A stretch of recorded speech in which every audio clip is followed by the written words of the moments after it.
In this lesson, you're going to get an overview of the discounted cash flow analysis, some of the key assumptions that we're going to make, and then an overview of how we're actually going to complete our analysis by discounting Apple's projected cash flows and then calculating their terminal value to figure out what the company's present value might be. Now, with the DCF analysis, as I mentioned, there are really two parts to it. The first part is a company's cash flows. So projecting a company's cash flows, and that is what you see over here on the side, cash flow projections.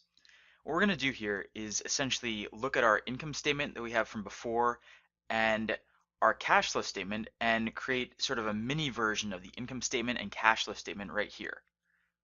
And we're going to get to the unlevered free cash flow all the way at the bottom.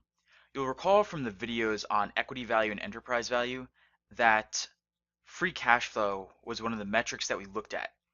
Now, in those videos, we concentrated on levered free cash flow, which is what you get normally by looking at the cash flow statement.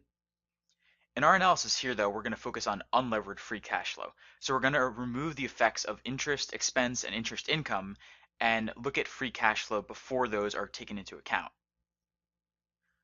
So once we have those cash flows, the next step here is to discount the cash flows.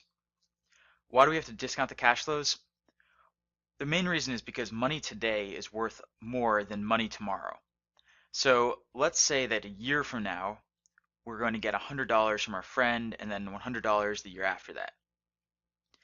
That's fine, but if you think about it, if we had that money today, so if we had $100 today and then $100 the year after that, well, we could take that 100 that we get today, invest it, get some kind of interest on it, and then we'd end up with more money at the end of 3 years here than we do in the case above, where we get the money in years 2 and 3.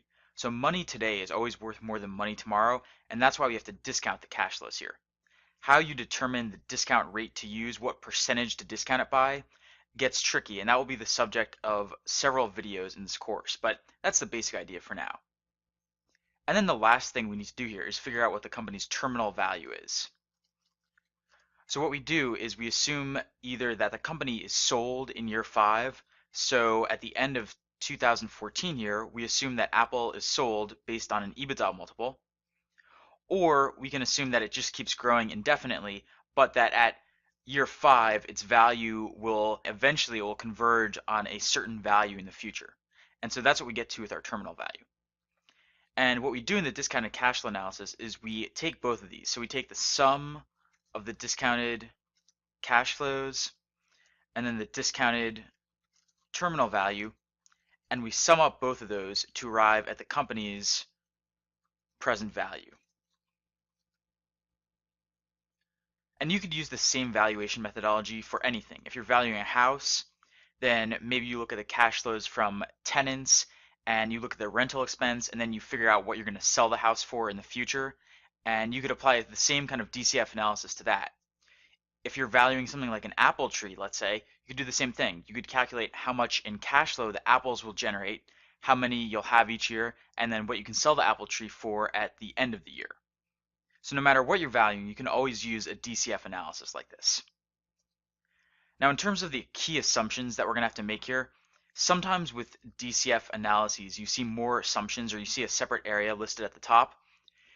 In our case here, we don't really have to assume that much because we already have all this information: revenue, EBITDA, taxes, capital expenditures, working capital. So we already have all of these items because we've projected Apple's 3 financial statements right here. So we don't have to do too much here. We also want to make sure that we're always linking to the same set of data because we don't want to be using different numbers for Apple for the public company comparables and for the DCF, for example. So in this case, we don't really have to make much in the way of assumptions to complete this analysis. It's really everything that we have before, plus a few things here on the right. Many of these will come up later on in the analysis, so we don't need them to actually start projecting Apple's cash flows and then discounting them. For that part of the process, we don't really need much in the way of assumptions, so that's pretty self-explanatory.